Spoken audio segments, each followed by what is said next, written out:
बरं आता नटी झाला, दमल्या बाबा झाला, तर ईमेल फिमेल हा एक वेगळाच विषय तुम्ही नंतर खूप वेगळा आणला. विषय. म्हणजे ईमेल फिमेल या चित्रपटात तुम्ही लेखक दिग्दर्शक होता आणि त्यात विक्रम गोखले होते. विक्रम गोखले यांचं मोठं काम करेक्ट, होतं करेक्ट, करेक्ट. आणि नदीम श्रवण यांचं संगीत होतं. बरोबर. अशा मोठ्या टीमसोबत काम करताना क्रिएटिव्ह प्रोसेस नाही का, म्हणजे आता जी, जी, जी. तुमचा आलेख असा वाढत चाललाय, करेक्ट, काम करेक्ट, चाललंय, करेक्ट, करेक्ट. वेगळे विषय आले. मग हे करेक्ट. हे कसं काय ह्यातून कुठल्या ताकदीने उभं राहावं लागतं या कामात? ॲक्चुअली याचं पण अगेन कामातनं कामाचे आपण जे म्हणतो ना, की हां. पहिल्या कामाची पावती कामाने दुसरं काम काम मिळत येतं. जातं करेक्ट, असं. करेक्ट.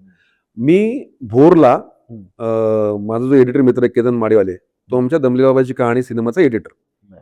पण त्याने स्वतः एक फिल्म प्रोड्यूस केली होती वाघेरा नावाची आणि त्याचं शूटिंग झालं होतं भोरमध्ये ओके.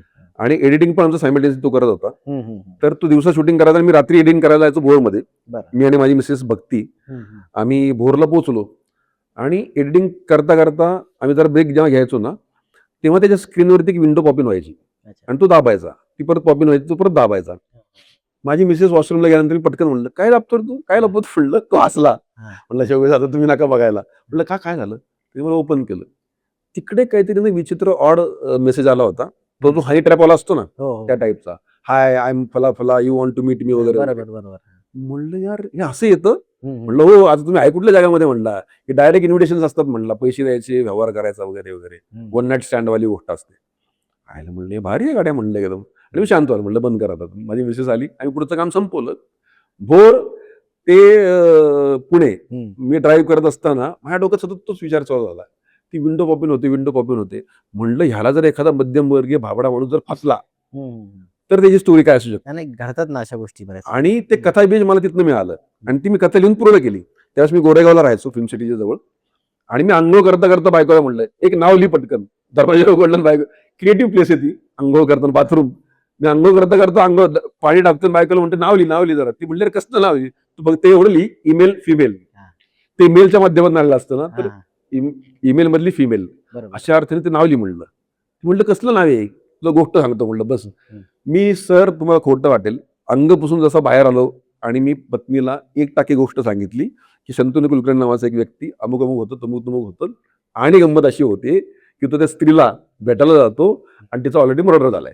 अरे बापरे! हा प्लेस पॉइंट आहे म्हणलं आपला इंटरव्हलचा. हां, हां, हां. आणि मग त्याच्यानंतर तो कोर्टरूम सगळी खटला-बिटला, अमुक-डमुक आणि तिचा भलत्यानेच कुणीतरी खून केला असतो. बरं. आणि तो एक ऑफिसर असतो, की जिला त्या व्यक्तीने फसवलेलं असतं म्हणून तिने बदला घेण्यासाठी खून केला असतो. हं. ही गोष्ट झाली. आता ही गोष्ट 1-2 वर्ष पडून राहिली. कारण की लगेच काय कोणी निर्माता तयार होत नाही. आमचे बरोबर. कॅमेरा मित्र अगेन मयुरज जोशी.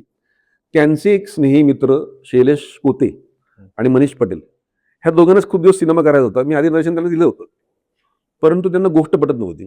आणि ही गोष्ट ताजी-ताजी माझी तयार झाली होती. आणि मला चांगलं आठवतं मी संभाजी सिरियल संपवली होती आणि आता मी नवीन काहीतरी काम सुरू करणार होतो.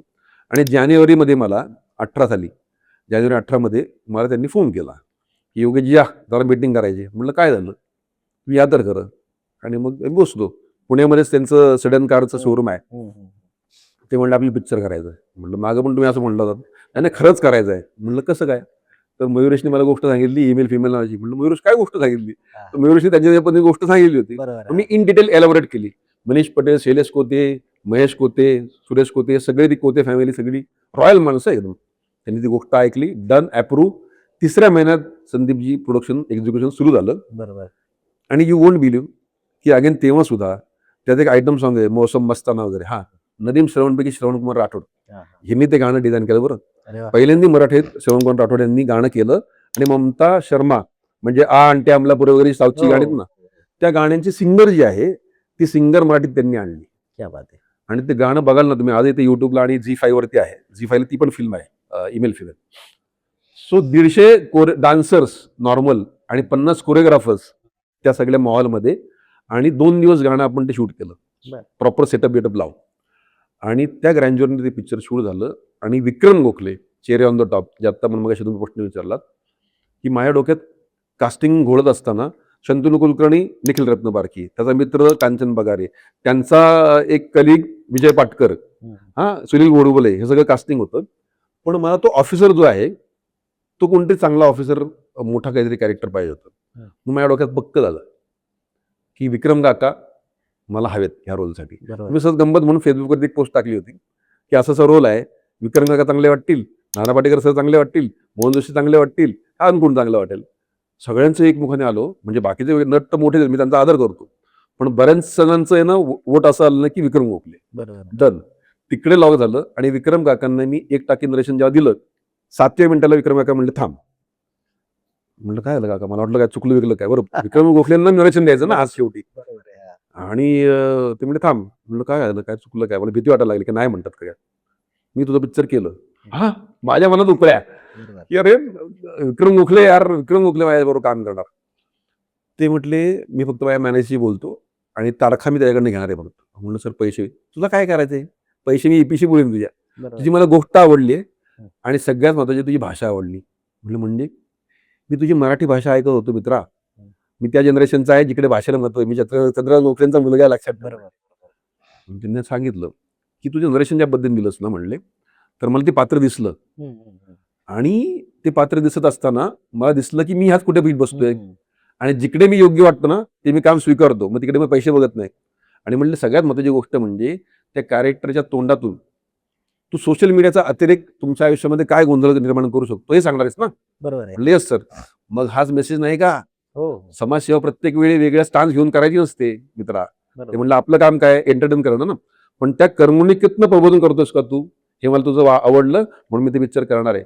संदीपजी, त्यावेळेस हळूहळू विक्रम सरांना थोडासा श्वासाचा त्रास व्हायचा, पण मी त्या माणसाला पाहिलंय कॅमेरासमोर एनर्जी ऍक्शन म्हटलं ना की विक्रम काका वेगळे असायचे. हो. 5 मिनिटाचा मोनोलॉग आहे सर, तुम्ही बघा ती पिक्चर, 5 मिनिटाचा मोनोलॉग आहे, तुकडे गुळ्या देतो अर्थात, पण ते इतकं एंटरटेनिंग केलं त्या माणसाने, इतकं कन्व्हिक्शननी मांडलं आणि मला तो अनुभव काय शिकून गेला, तर विक्रम काकांनी 3 ड्राफ्ट मला करायला सांगितले वेगवेगळे प्रत्येक वेळी. आणि चौथ्या वेळी जेव्हा त्यांना चांगलं वाटलं ना की येस आता हे शूट करण्यासारखं झालेलं आहे, योगेश डन आपण करूयात बरं का. स्क्रिप्टवरती काम करणं, स्वतः ते उत्तम डिरेक्टर पण आहेत, त्यांनी मला ते शिकवलं. श्रवण कुमार राठोड त्यांनी मला गाणं ऐकवलं जेव्हा, तेव्हा त्यांना असं म्हणालो कि सर जी उसमें जरा कुछ गोवन ट्यून्स वगैरह कुछ करते हैं ना उसमें. बोले योगेश जी तो वो तो मैं पूरा डाल सकता हूँ लेकिन गाना अपना नहीं रहेगा फिर. वो बोलेंगे यार गोवन ट्यून कुछ तो भी चुरा है ये वो अमूल. बॉस्को सिदर सारख्या कोरिओग्राफर आम्ही मीटिंग केली होती, पण त्यांच्या काहीतरी तारखाने हिंदी शेड्यूल लागल्यामुळे आपल्याला ते पुढे ढकलता नाही आलं आणि आपण मग राजेश बिडवीन बरोबर ते गाणं केलं. तर तो प्रोसेस एवढा मोठा होता ना, आणि तुम्हाला आश्चर्य वाटेल संदीपजी, त्या सिनेमाचं, त्या पर्टिक्युलर सिनेमाचा विशेष असा आहे, ते पिक्चर 3 वेळा रिलीज झालं. बरं. तिसऱ्या वेळेस ते ऍक्च्युअल रिलीज झालं. 2 पॅन्डेमिकमध्ये मित्रांनो ते पिक्चर अडकलं होतं 21 आणि 22 साली. पण शैलेश कोते आणि मनीष पटेल सारखे निर्माते सगळ्यांना मिळत अशी मी देवाकडे प्रार्थना करतो. का तर तसुबरही डगमेलं ना, तसुबरही 21 साली थांबलं. त्यावेळेस ऑलमोस्ट आम्ही जवळजवळ 1 कोटी रुपये खर्च केले होते पब्लिसिटी आणि प्रमोशनसाठी. मुंबईच्या प्रत्येक हार्बर, वेस्टर्न आणि सेंट्रल तिन्ही रोड, तिन्ही ट्रॅक्सवरती प्रत्येक स्टेशनला मोठमोठे होर्डिंग. पुन्हा बॉम्बे हायवेला 83 जणांचा सिनेमा आणि सिंगल रिटर्न्स पिक्चर येणार होते, त्याच्याबरोबर इमेल फिमेलचं होर्डिंग लागलं होतं.